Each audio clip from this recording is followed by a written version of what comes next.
Dear aspirant, welcome you all to long awaited vacancy अब आ गई है। अगर आप इंतजार कर रहे थे तो बस शुरू हो जाइए। फॉर्म आज से स्टार्ट हो गया। अभी बताता हूँ कैसे फॉर्म भरना है। उससे पहले कुछ जरूरी बातें।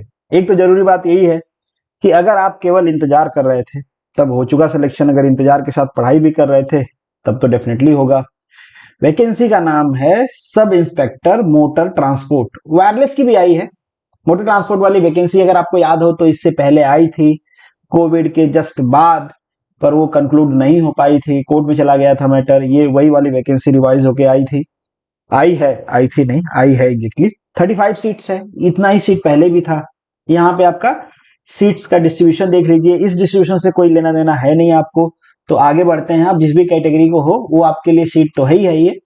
और जो जनरल की सीट है ये ओपन होती है, सबके लिए होती है। पहले से थी, एक वेल सेटल्ड रूल है, पर अभी 2 दिन पहले फिर से एक सुप्रीम कोर्ट का जजमेंट आया है, क्योंकि कई जगह इसमें चल रहा था। ये सीट्स केवल जनरल को दिया जा रहा था। अगर आपने एक बार कैटेगरी को ही फिल कर दिया तो आपको इसमें कंसिडर नहीं किया जा रहा था। दैट्स मीन कि जनरल के लिए एक इनडायरेक्ट रिजर्वेशन हो जा रहा था। तो अभी सुप्रीम कोर्ट का जजमेंट भी आया है। खैर वो जजमेंट आपको इम्पैक्ट करेगा नहीं, क्योंकि आपके यहाँ पे ऐसा नहीं चल रहा था। आपके यहाँ पे जो चीजें ठीक है वैसे ही चल रहा था। चाहिए क्या इसके लिए?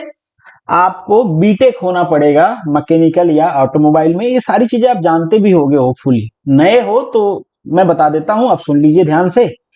35 ईयर एज चाहिए, और ये एज, डिग्री, जो भी क्राइटेरिया इस एप्लीकेशन के लिए रिक्वायर्ड है वो इस एग्जाम के लास्ट डेट तक आपके पास होना चाहिए। लास्ट डेट है 29 जनवरी।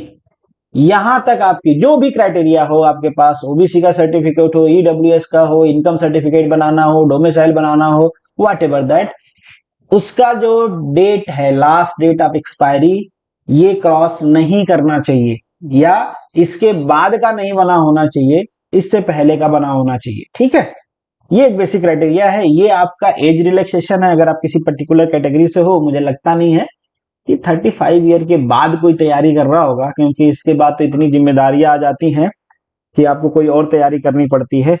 ये देखो, ये डिग्री मेंशन है आपको।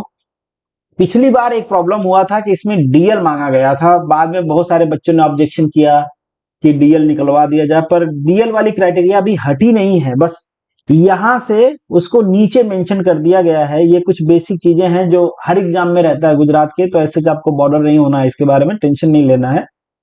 नीचे कुछ ये फिजिकल, ये सब देखिए ध्यान से देख लेना। अगर आप ये फिजिकल क्राइटेरिया फुलफिल नहीं कर रहे होगे, ये तो सब लोग कर लेते हैं मोस्ट प्रोबेबली, अगर आप बहुत ज्यादा दुबले पतले नहीं हो तो अगर ये हाइट वाला इशू है तो हाइट में कुछ भी कंप्रोमाइज नहीं होगा, not even a 2 to 3 millimetre. तो अगर आप छोटे हो इससे तो फिर इस एग्जाम की तैयारी मत करिए, कोई मतलब नहीं है। आप एग्जाम निकाल लोगे तो भी बाहर हो जाओगे।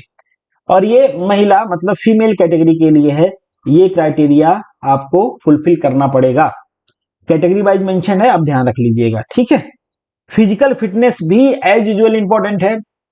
जो आपका आरटीओ डिपार्टमेंट होता है वो थोड़ा सा लेनिएंट होता है, बहुत रिजिड होके आपका फिजिकल फिटनेस टेस्ट नहीं होता है उसमें, बट पुलिस वाले में होता है। अगर पुलिस वाले में ये सब आपको प्रॉब्लम है तो आपको फिजिकली अनफिट माना जाएगा, आप मेडिकल पास नहीं कर पाओगे। रादर देन कि आप गांधी जी का सहारा ना ले लो या पॉलिटिकल कहीं एंगेजमेंट ना हो जाए, वो अलग बात है भाई, उसमें तो कोई कुछ नहीं कर सकता, पूरी दुनिया में है वो।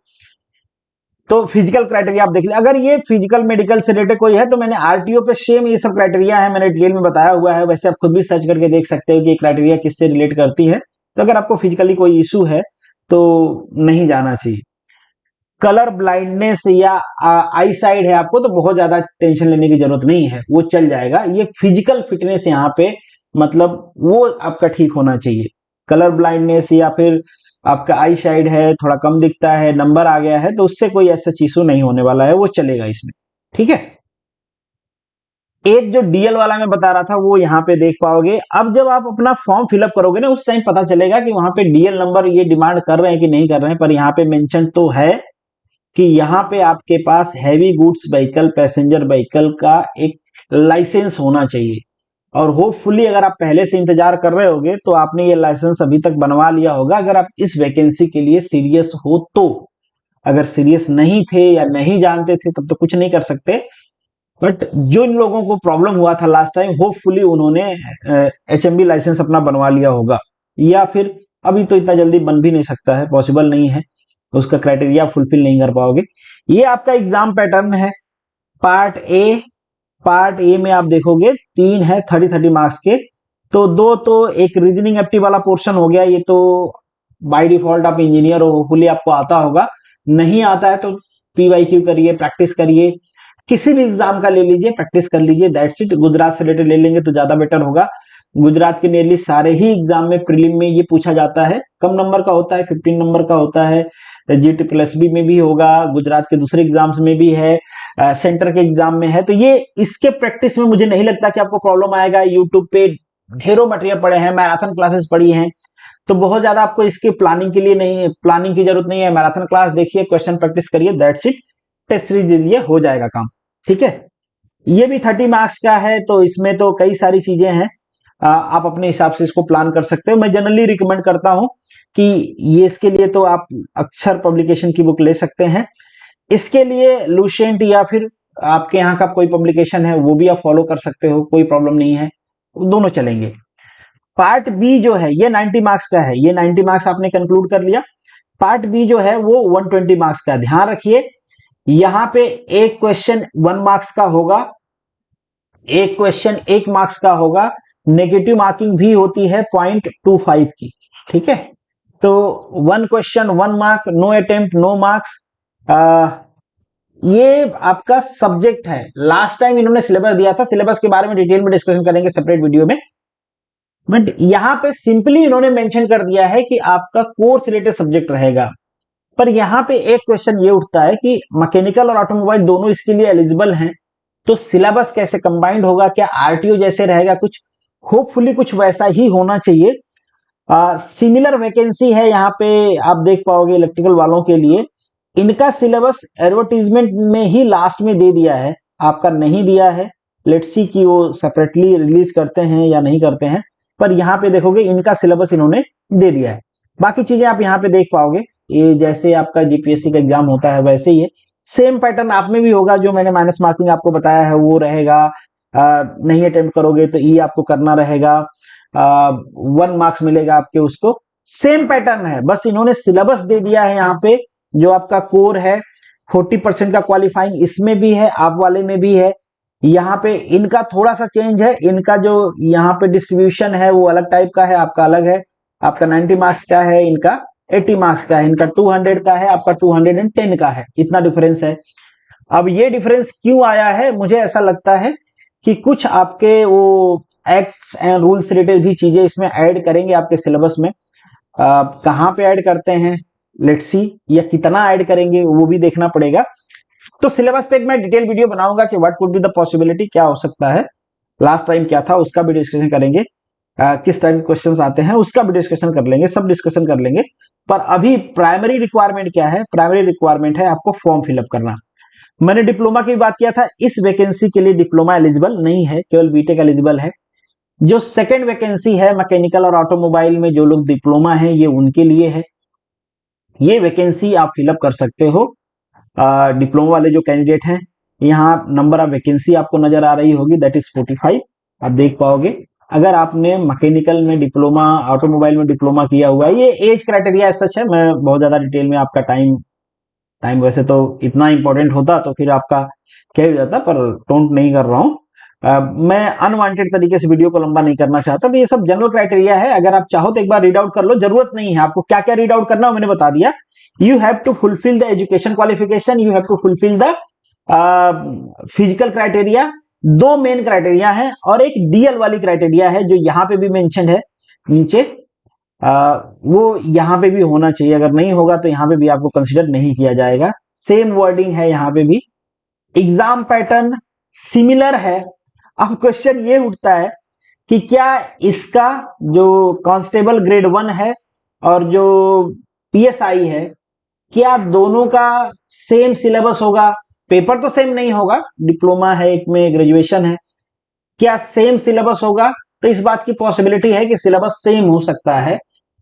सेम पेपर होने की पॉसिबिलिटी ना के बराबर है, सेम पेपर तो नहीं करेंगे। अगर सेम पेपर होते दोनों एडवर्टीजमेंट के ये मर्ज कर देते और एलिजिबिलिटी कर देते हैं डिप्लोमा और बीटेक की, पर अलग अलग रखा है क्योंकि इसमें केवल बीटेक एलिजिबल है आपके पीएसआई में, इसमें डिप्लोमा एलिजिबल है, इसमें बीटेक एलिजिबल नहीं है ऐसा मेंशन नहीं किया है, या फिर कहीं पे अगर मुझसे मिस हो गया होगा तो आप बताना।